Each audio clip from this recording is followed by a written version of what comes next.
Vejen til succes er jo sjældent lige. Rejsen inkluderer typisk overraskelser, udfordringer og uforudsete muligheder.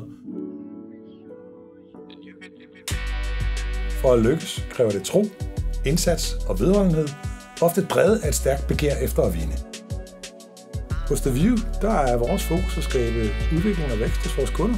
Vi er forretningsudviklere, salg- og marketingspecialister og har eget reklamebureau. Vores kunder spænder fra ejerledede virksomheder til globale brands, og det bringer os i kontakt med erhvervsprofiler, der inspirerer os. Den inspiration vil vi gerne dele med jer. Du er derfor inviteret til Forretning af Eventyr, hvor du kommer til at møde skarpe erhvervsprofiler, som deler ud af deres indsigter og oplevelser. Både den personlige rejse og den professionelle. Du kommer til at høre om sejre og om nederlag, om menneskerne bag ved virksomhederne, og om de erfaringer, der har været afgørende for deres succes. Vores mål er at inspirere dig til at tænke større og til at lykkes. Mit navn er Jakob Krarup. Velkommen til Forretning af Eventyr.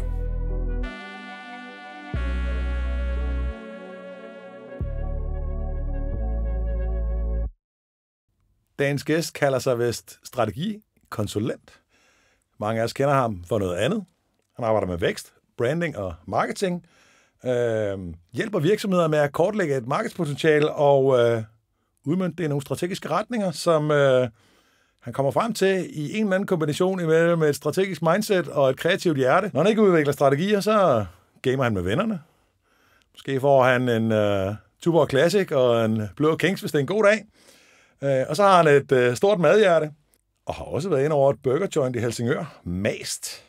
Men har et afsæt som marketingkonsulent, har været over NGO, og i dag et meget kendt ansigt i Danmark med en etiket, som jeg ikke tror, han selv har fundet på som livsstilsekspert. I kender du typen. Jeg er rigtig glad for at kunne byde velkommen til Jakob Holst Mouritsen. Mange tak, Jacob.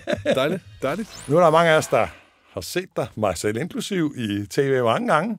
Og så er det vel sådan med mange kendte mennesker, at når man så lærer dem at kende, så er der nogle gange noget, der er overraskende, som man ikke havde set.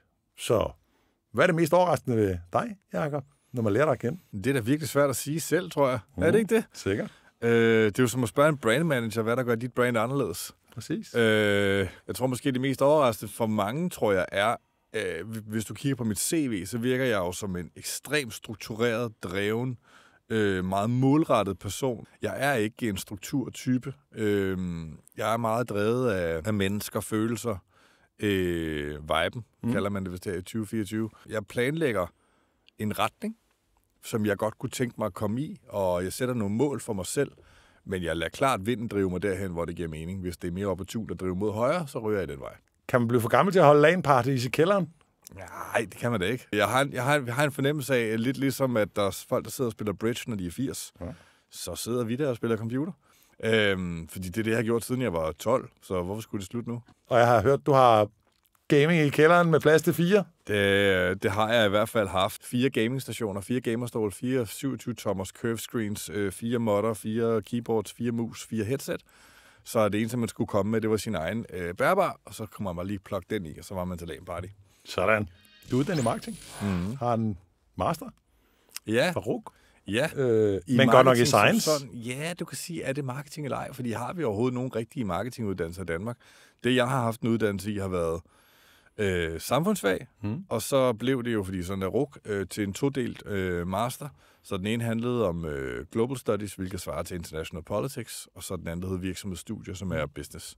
Men du gik ud og arbejdede som marketingkonsulent bagefter, og jeg ved ikke, om du var inspireret af nogle internationale forældre, men på et tidspunkt så tog du ud og rejse med en NGO. Må jeg ikke få den historie bare kort? Det var Egypten, du var i? Ja, det var Jordan, Egypten, også en lille smule i Palæstina. Og hvem rejste du for? Jamen, det var en blanding af Ungdomsrøde Kors og Dansk Ungdomsfællesråd. Ungdomsrøde Kors, der sad jeg med i en frivillig gruppe, der hed Jordan-gruppen. Fantastisk projekt, og virkelig noget, jeg kunne anbefale alle unge mennesker, hvis de har lyst. Vi havde fået en pulje midler fra Udenrigsministeriet, og vores opgave var, at sammen med andre i Ungdomsrøde Kors, at hjælpe med at opbygge Jordansk Røde Halvmånes ungdomsorganisation. Så ligesom vi har Røde Kors i Danmark, så har alle muslimske lande, de har Røde Halvmåne, og der skulle vi opbygge en ungdomsorganisation nedenunder. Og de ungdomsorganisationer var altså virkelig spændende at arbejde med. Jeg synes, jeg har hørt et sted, muligvis fra dig selv, at det i virkeligheden var i den periode, du begyndte at lave en indsats på sociale medier og fik noget ekstra ansvar i de opgaver, du sad med. Ja, det er 100% rigtigt. Jeg var ansvarlig for at uddanne og oplære unge i Mellemøsten i, hvordan de bruger sociale medier til at kommunikere og til at mobilisere og skabe nogle netværk og nogle organisationer på internettet, som var nemmere at styre for dem, end eksempelvis at mødes i virkeligheden, fordi det var farligt. Da jeg så kom hjem, så startede vi et projekt i Dansk Ungdoms Fællesråd, også under Udenrigsministeriet, som handlede om at skabe noget dialog mellem danske unge og unge i Mellemøsten. Ja. Og der stod jeg også for den virtuelle internetdelen af det. Der var også fysiske møder, men jeg skulle ligesom sørge for at genopleve og genstarte dialogen online bagefter. Og hvordan er broen derfra til en ret synlig rolle i et stærkt format, som Kender du typen på Danmarks Radio? Jamen, hvis du speeder den rigtig meget op, så sker der det, at jeg bliver god til sociale medier, og så på et eller andet tidspunkt, så kan jeg jo mærke, at den kommercielle del af branchen, marketingdelen og de store bureauer, de begynder at blive interesseret i, hvad kan det her også for virksomhederne?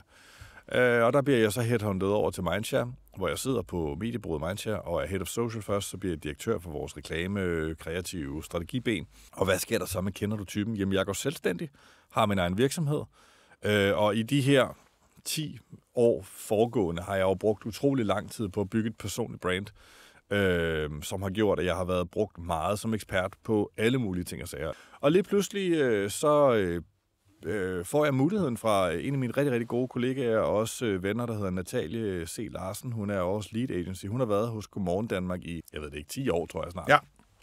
Hun skulle på barsel. Så hendes tirsdagssegment, tror jeg det var, blev ledigt. Okay. Og hun tænkte, skulle jeg ikke være barselsvikar for hende? Og det ville jeg jo gerne. Så jeg kom ind på Godmorgen Danmark og havde et fast spot der. Og der blev jeg egentlig ved med at være, efter hun kom tilbage fra barsel, fordi de kunne godt bruge mig i noget andet. Og lige pludselig, lidt ud af det blå, så ringer min telefon en dag. Og til at starte med tager jeg den faktisk ikke, fordi jeg får en sms om, at det er fra DR, men jeg kunne ikke nå at svare. Så jeg tror, jeg skriver en sms til Charlotte, som hun hedder, og skriver, hej Charlotte, ked af ikke lige noget at svare, jeg tænker ikke, det er relevant længere. Og så skriver hun, jo, det er stadig ret relevant, du må gerne lige vende tilbage. Nå, så ringer jeg hende op, og så snakker hun så og siger, jamen vi kunne godt tænke os, at du kommer til casting på Kender du typen? Nå, men jeg tænkte over det, og tænkte, det var sgu for det var simpelthen, altså, det var jo ikke det, jeg havde tænkt. Det var ikke min plan, som jeg snakkede om til at starte med. Det var ikke den vej, jeg havde sat sejlene. Men der var en mulighed med en ordentlig vindstød i ryggen, der kunne blæse mig i en anden retning, men det var stadig nogenlunde samme vej. Jeg var ikke rigtig i tvivl nogensinde egentlig, om jeg skulle sige ja, hvis jeg fik muligheden. Og det gjorde jeg jo så heldigvis. Så kan vi bygge lidt bro imellem strategispecialisten og livsstilseksperten i dag. Det er 4 år siden, du stiftede virksomhed med din kone, Maria. Mm. Hvad har de lært dig de 4 år? Er der kommet noget ny erfaring på? Det har lært mig meget, mand. Det er helt vildt, det ved du selv. At bygge en virksomhed er jo vanvittigt og meget, meget svært. Jeg kom ud fuldstændig idealistisk, naivt, og sagde, jeg vil bygge et managementkonsulenthus, der kun ansætter seniorer, der arbejder 4 dage om ugen, og som ikke tjener nogen penge på vores anbefalinger. Vi vil kun lave analyse og strategi. Og det gik jo faktisk også udmærket. Altså, vi fik da vækstet den til, at vi var på toppen en 5-6 ansatte. Mm. Men jeg kunne også godt se, at en 4-dages arbejdsuge, hvor jeg selv skal hjem 3:30, i en timebetalt, honorarbetalt forretning, med kun seniorfolk ansat, som ikke har en longevity-hale af, at du har abonnementsprodukter eller årskontrakter, du sælger ind på bagkant, eller store IT-implementeringer. Ja. Det var optimistisk i bedste fald. Så jeg sad også på et tidspunkt og kiggede på det og sagde, jeg har stadig en drøm om, at det egentlig godt kunne lade sig gøre og bygge det. Jeg tror også, det kunne blive en rigtig lukrativ og god forretning, hvor det også var rart at være. Men jeg kunne også godt se, hvad det ville kræve af mig i arbejdsindsats de næste 5-6 år for at bygge det. Fordi man skal op på de her 20-25 mand, for at det begynder ligesom at have nogle hjul, der drejer af sig selv. Og på daværende tidspunkt, og også stadigvæk i dag, der er min familiesituation ikke til, at det kan lade sig gøre, at jeg lægger de der 12-14 timer i døgnet. Det vil kræve alt for store offringer på min kones side, og også fra min side, som jeg ikke har lyst til. Og du har 2 børn? Jeg har 2 børn. Jeg har en dreng også, der har autisme, så han har også lidt brug for ekstra hjælp. Og, klart. Altså, jeg vil heller ikke gå glip af deres barndom, bare for at bygge et eller andet. Hvor gammel er det, de er? 4 og 8. 4 og 8, ja. Ja, eller 3 og 7, men når det her udkommer 4 og 8. Lige om lidt, ja. På trods af de overvejelser, så kastede du dig ud i det. Ja. Hvad var drivkraften i det her? Jamen, jeg kastede mig ikke bare ud i det jo. Jeg kastede mig faktisk ud i 4 projekter. Jeg havde både en influencer tech startup, som byggede et system, der var fra starten af i meningen skulle forsøge at prøve at skabe et bedre, mere clean måde at arbejde med influencer på, for jeg har set, hvor håndteringstungt det var. Du er stadig involveret i dem? Den lever stadig i bedste velgående. Lad os bare sige, hvad de hedder. Ja, Sheer, og de får fusioneret ind sammen med Inmix. Så havde jeg en burger startup, som var skide sjovt at lave. Mast! Ja, det var Danmarks første smashburger. København er Red Ocean oversvømmet med kvalitetsburger joints. Yes. Men lige snart du bare bevæger dig ud i nogle større forsteder, Køge, Roskilde, Hillerød, Helsingør, så kunne du simpelthen ikke opdrive en god burger. Og vi tænkte, der må der være mulighed for at bygge det her. Huslejen var lav, konkurrencen var lille. Til overse. Vi fik noget funding og startede op. Blev også kåret som Københavns 5. bedste burger, uagtet vi lå i Helsingør. Men der var nogle fodfejl undervejs, der gjorde vores byggeomkostninger ved at bygge den første restaurant var alt for høj, og driften kørte heller ikke som den skulle. Så det endte med, at jeg trådte ud, og 1 år, 1,5 efter, tror jeg, at virksomheden endte med at lukke. Men oven i burger, oven i influencer tech, så tænkte du lige, jeg starter lige selvstændig også. Ja, men det var... ja, men jeg har jo aldrig været en mand, der kunne besætte mig. Jeg har gode idéer, jeg har altid været en starter.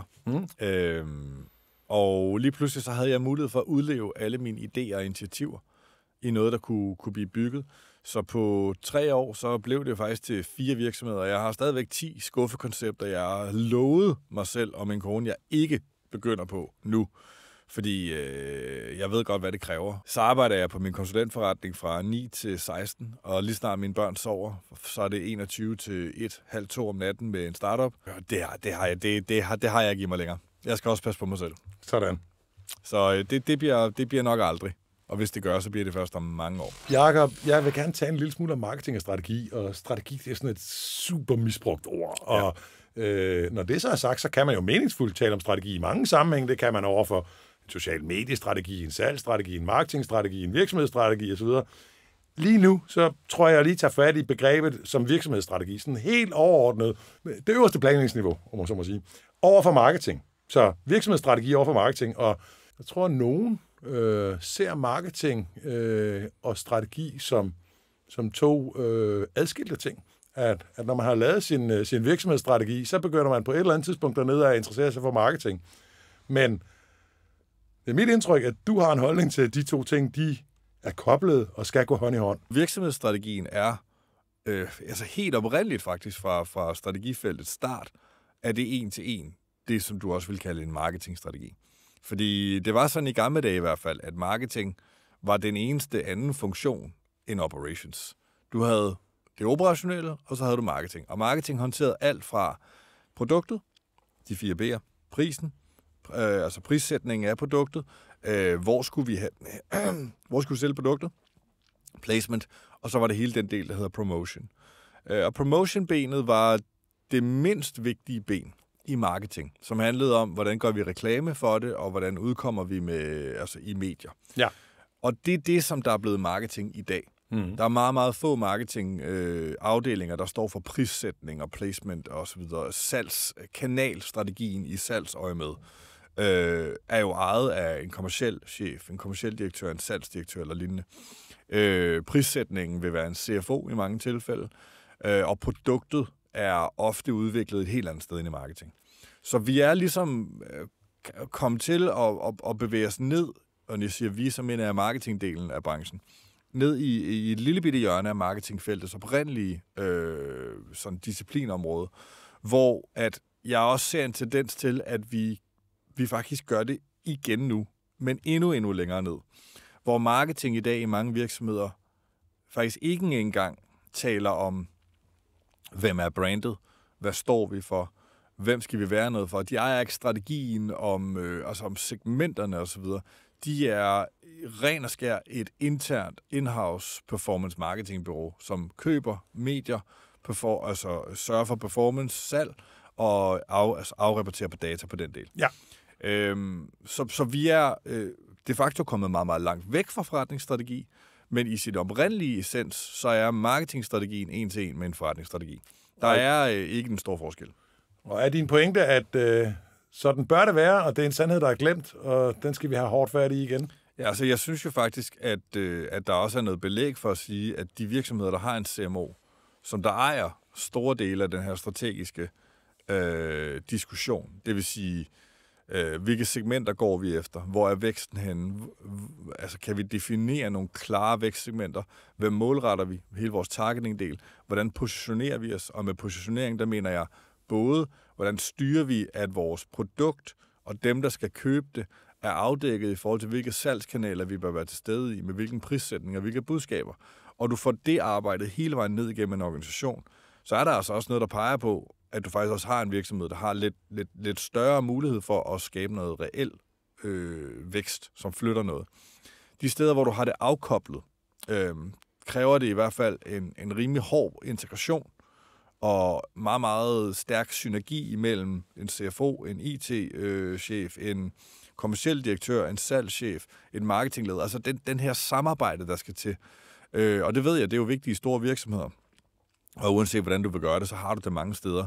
Men det kræver del med, at man er enig på det her forretningsstrateginiveau, for at man kan frigøre resten af organisationen til rent faktisk at gøre det, de skal. Og det er jo at være gode til for eksempel at bygge salgskanaler. Vi skal bare være enige om, at dem, der bygger salgskanaler, de ikke arbejder i en salgskanal, der ikke giver nogen mening for det segment, vi andre markedsføres i. Fordi så er der ikke noget overlap. Så ja, jeg synes, det er hamrende vigtigt. Og jeg er nok kommet til det punkt, hvor jeg er lidt ligeglad med, hvem der ejer forretningsstrategien.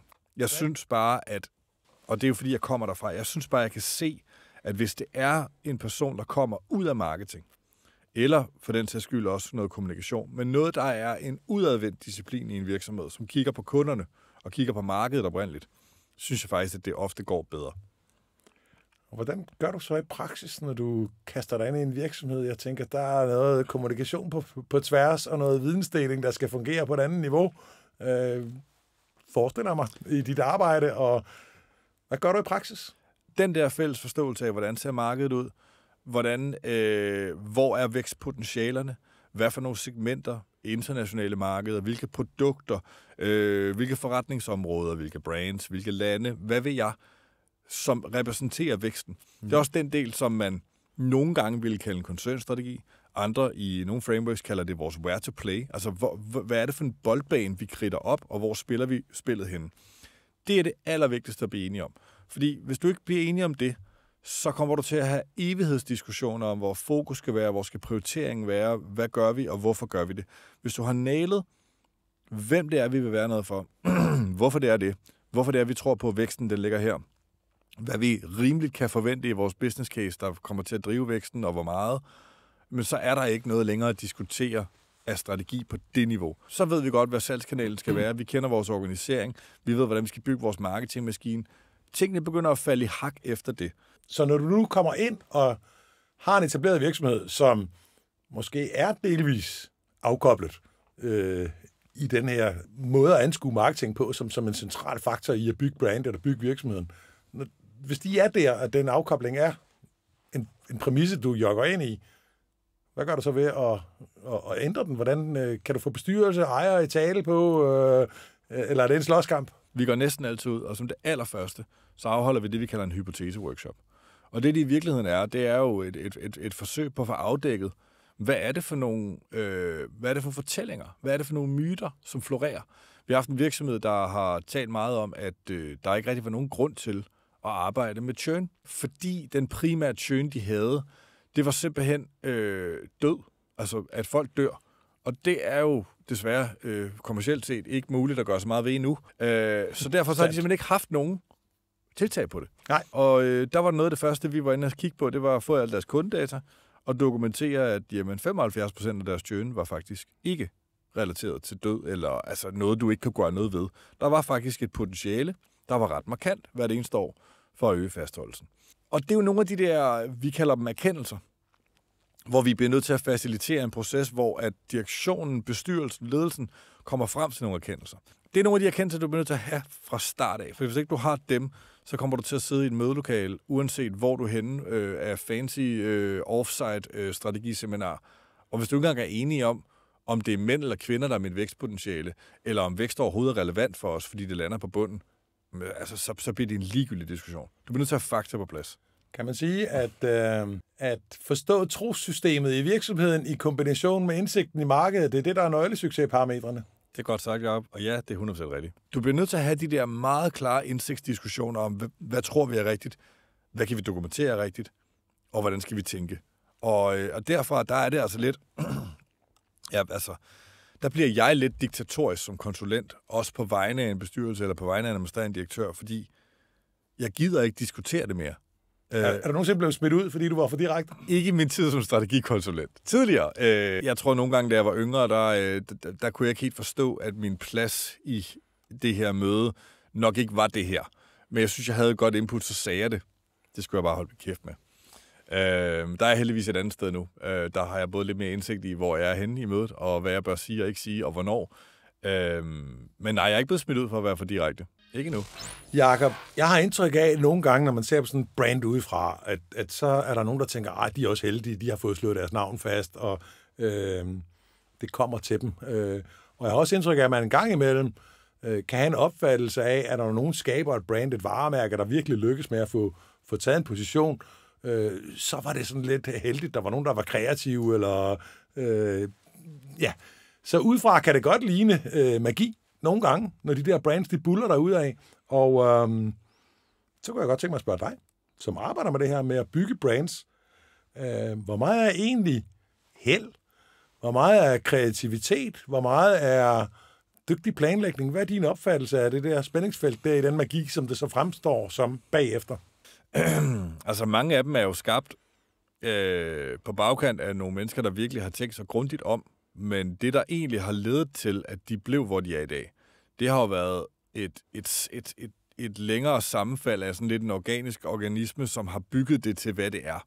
Der er ikke nogen, der i Apple eller Nike har sat sig ned i 70'erne eller 80'erne, hvor de har skrevet meget klart og tydeligt, det er sådan og sådan og sådan, det skal være. Der er trin på vejen, hvor at produkt, distribution, de rigtige sponsoraftaler, det rigtige brandopbygning, de rigtige reklamer, de rigtige budskaber. Alle de der ting har tilsammen nu dannet vores billede af, hvad Nike er, eller hvad Apple er, eller hvad Lego er. Faktum er bare, at jo flere gange du som brand gør det rigtige, hvor du med vilje sender dit brand, eller forsøger at sende dit brand i en given retning, jo større sandsynlighed er der også for, at det til sidst lykkes. Så jeg ser det meget som om, at et brand bliver bygget af en perlerække af ekstremt mange små indsatser. Det er hele vejen ned til, hvordan folk de tager telefonen, når du ringer til dem, til hvordan du dukker op på første møde, til hvordan dit produkt føles, smages, mærkes, når du har det, til hvem der bruger det, til hvad dine reklamer siger. Alt det her, det er med til at skabe en eller anden form for meget, meget simpel, enkeltstående billede inde i hovedet på en forbruger. Og i sidste ende skal du bare huske på, at dit brand er komplet ligegyldigt for næsten alle mennesker i verden. Og hvis der er nogen, der kender dig til at starte med overhovedet, så har du gjort det rigtig godt. Hvis der er nogen, der aner, at du eksisterer, så har du faktisk gjort et godt stykke arbejde. Ja. Hvis du derfra kan få nogle folk til at synes, at du måske også er lidt bedre end konkurrenterne på nogle af de kerneparametre, som de vurderer dig på, så har du gjort det exceptionelt. Så ligger du allerede i en top 5, top 10% af alle brands globalt. Og hvis du derfra kan få nogen til også at tro på, at du faktisk af en eller anden irrationel grund er lidt federe, eller er lidt differentieret, jamen så er du i top absolut 1%. Kan du komme i tanke om nogle danske brands eventuelt, som tænker, de nailede den?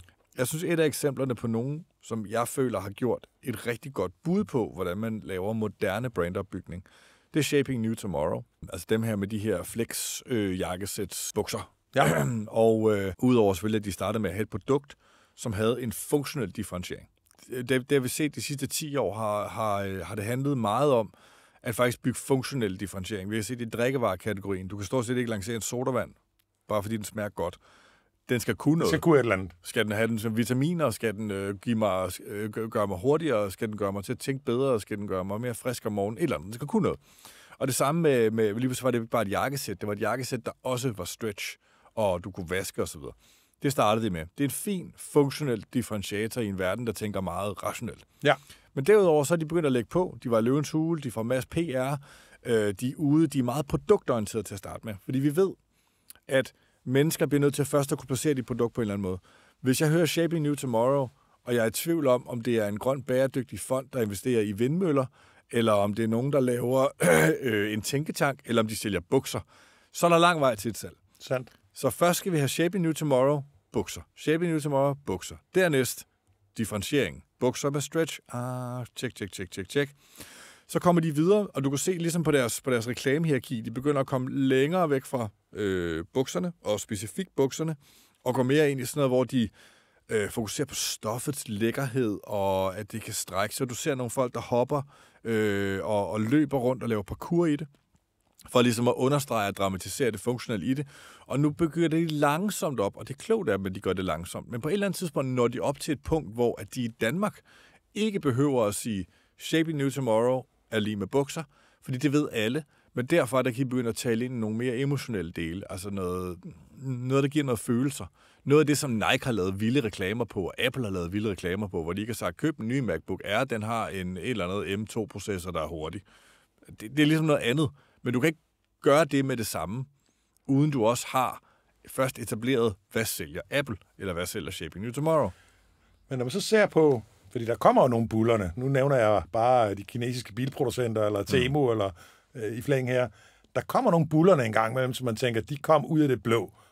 Det gjorde de nok ikke. De havde muligvis et tilløb. Men hvis det går for stærkt, går det så ud over brandets holdbarhed? Altså er der en risiko for, at det dør hurtigere, eller er de to ting ikke forbundet?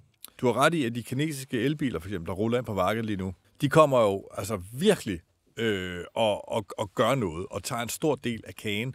Men de gør det jo så uden, at det er med klassisk brandopbygning. Det de gør i stedet for, det er jo stærk distribution, stærke salgskanaler og en meget lukrativ prissætning. Ja. Subsidieret jo af kinesisk produktion jo, og billig strøm og så videre. Udfordringen på bagkant af det er jo, at det er svært at sætte prisen op igen. Ja. Det vil være svært for Xpeng, det vil være svært for, hvad end de hedder, de andre. Lige pludselig at begynde at konkurrere i et prisleje, der hedder 5, 6, 700.000. De kan ikke sælge deres biler i Danmark, og nok hele Europa, i det prisleje. Så hvis du på et tidspunkt kommer til et punkt, hvor de bliver nødt til at sætte priserne op af forskellige årsager, så tror jeg også, at de bilbrands vil have en udfordring. Det vil i hvert fald blive dyrere for dem i længden, at gøre det, end det havde været at starte ved et højere prispunkt, bygge et brand, og så over tid sætte prisen ned. Vi kan se, at Tesla har gjort noget af det samme, eller nøjagtigt det modsatte. De startede højt, ja. Og nu sætter de prisen ned, og det stiller dem i en langt bedre situation, fordi så lige pludselig så er det jo ikke for vane, at en Tesla skal koste det, så virker den lige pludselig meget billig. Men bilen er vurderet bredt set som en kvalitetsbil. Hvis man arbejder med at bygge brands, som du gør, så tænker jeg, at man får en bevidsthed om, at der er en række elementer, der spiller en rolle i at gøre det. Kan du pege på et element og sige, det her det er det vigtigste parameter. Hvis ikke du har styr på det her, så hjælper du ikke dig selv så godt, som du kunne. Ja, men det synes jeg sådan set, at der er rimelig klar indikationer på i hvert fald. I min branche, der taler man om noget, der hedder evidensbaseret marketing og brandteori. Ja. Og det er nogen, der har forsøgt siden 2010 at gøre op med den der amerikanske thought leadership-drevne marketingteori. Nu er der nogen, der har forsøgt at sætte det på formel og sige, hvis nu vi skulle gribe marketing og vækst an ud fra et akademisk, redeligt perspektiv, hvad er det så, vi egentlig kan dokumentere, som skaber vækst? Og en af de ting, som vi nu sådan rimelig klart kan sige, det er dit brand, og hvor kendt du er, før folk kommer i markedet, som er rimelig afgørende for, om du også har vækstpotentiale i fremtiden. Så du tager forskellige kategorier fra lavinvolvering til højinvolvering. Lavinvolverende kategorier, du vælger en sodavand, du køber make-up, impulskøbet. Whatever, impulskøbet. Højinvolverende kategorier, køkken, banklån, bilkøb osv. Jeg var overbevist om, at brand og brandet betød mest i lavinvolverende kategorier, fordi der var det bare lynhurtigt tage det fra hylden, putte det ned, jeg tænker ikke så meget over det, jeg tager bare den Heinz ketchup. Det betød mindre i de højinvolverende kategorier af den simple årsag, at der havde jeg jo mulighed for at undersøge. Det kan godt være, at jeg kun kender en Volkswagen, men så finder jeg ud af, at der er noget, der hedder en Xpeng. Det viser sig at være diametralt modsat. Okay. Og det viser sig, at jo stærkere et brand du har i en højinvolverende kategori, jo større jo flere mennesker, der har dig i det, som man kalder dit day one consideration set, eller dit initial consideration set. Så inden du overhovedet går ind i kategorien, hvem overvejer du så af muligheder, når du skal købe en bil eller et køkken? Der er langt større sammenhæng imellem det, du har, inden du går ind i markedet, til det, du rent faktisk ender med at vælge, når du så kommer ud på den anden side, uagtet hvor sindssyg en forbrugerrejse du har, og hvor mange hjemmesider og hvor mange forhandlere du besøger.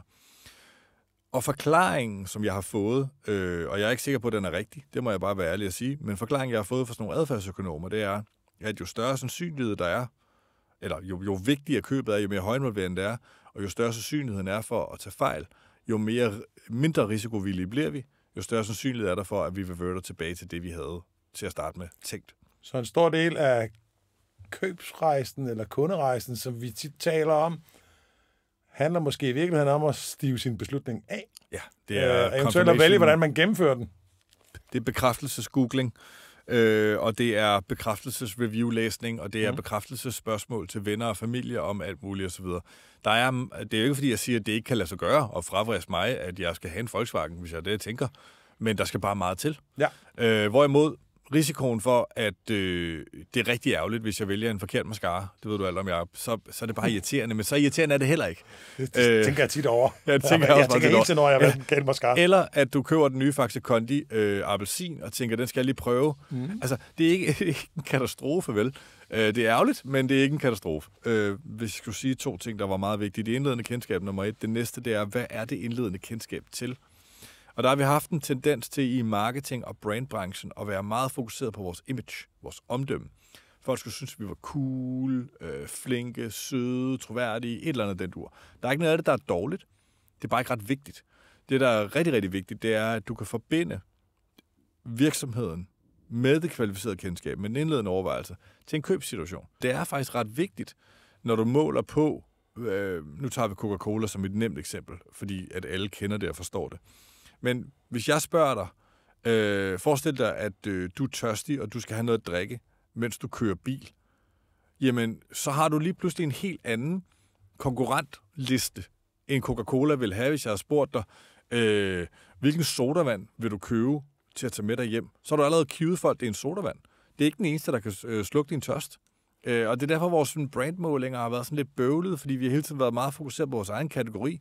Coca-Cola er mindst lige så meget i konkurrence med Aquador, som de er med Red Bull, som de er med en Iced Tea, som de er med en Innocent Juice, som de er med whatever der ellers er på hylderne. Og der bliver vi nødt til at kunne forstå, at positionere Coca-Cola er mindst lige så vigtigt at positionere det i den givende købssituation, eller købsøjeblik, som det er, at folk opfatter os som værende super lækre og søde og rare. Jeg får lige rundt det her af omkring strategi, branding, marketing, hele det her felt her, så tror jeg, vi slår en sløjfe, der hedder, at du har en personlig ambition om at præge vores samfund og have en eller anden stemme også i en samfundsdebat, har jeg indtryk af. Hvordan forener du det med sådan den der meget kommercielle tilgang, hvor det tit er nogle andre ting, der er på spil? Altså, jeg holder politik og mine egne holdninger fuldstændig ude af mit arbejde. 100%. Det har ingen plads nogen steder. Mine egne værdier, mine egne meninger omkring, hvad der er rigtigt og forkert, det er ingen plads i mit arbejde. Jeg har sat et mål om, at når jeg har penge nok til, at min søn, som jeg kort fortalte lidt om, har autisme, og måske får brug for hjælp hele sit liv, når han har penge nok til, at jeg kan være rolig i, at hvis jeg døde i morgen, så var der penge til, at han kunne leve rigtig godt. Så godt om din søn.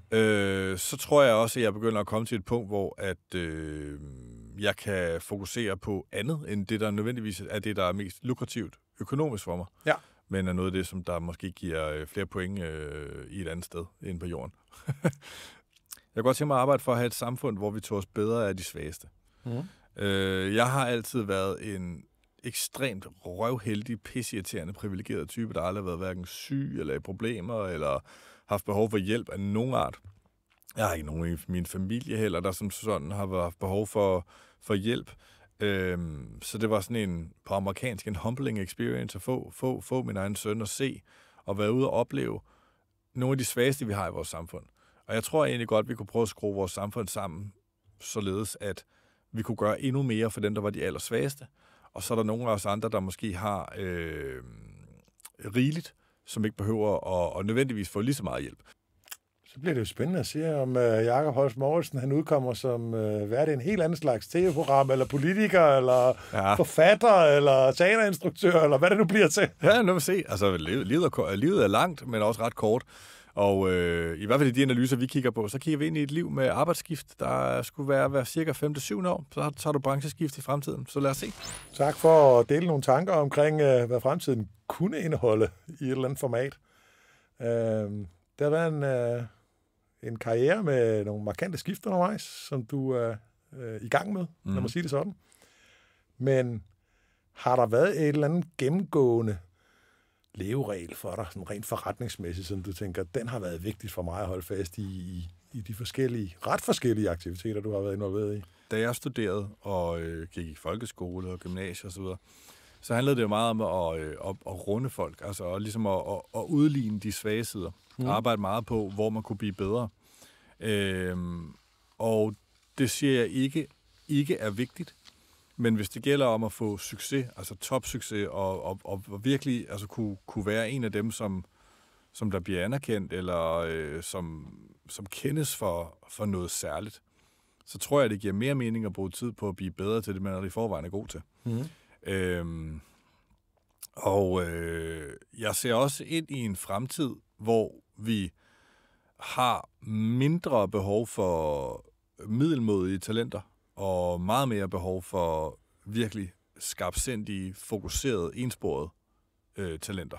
Fordi i hvert fald, som det ser ud nu, så kunstig intelligens kommer til at automatisere og tage mange af de der mere rutinemæssige opgaver, hvor der trods alt stadigvæk er noget tid til, at AI vil kunne tage de absolut top ekspertiseområder og gøre det bedre end dem, der er bedst til det.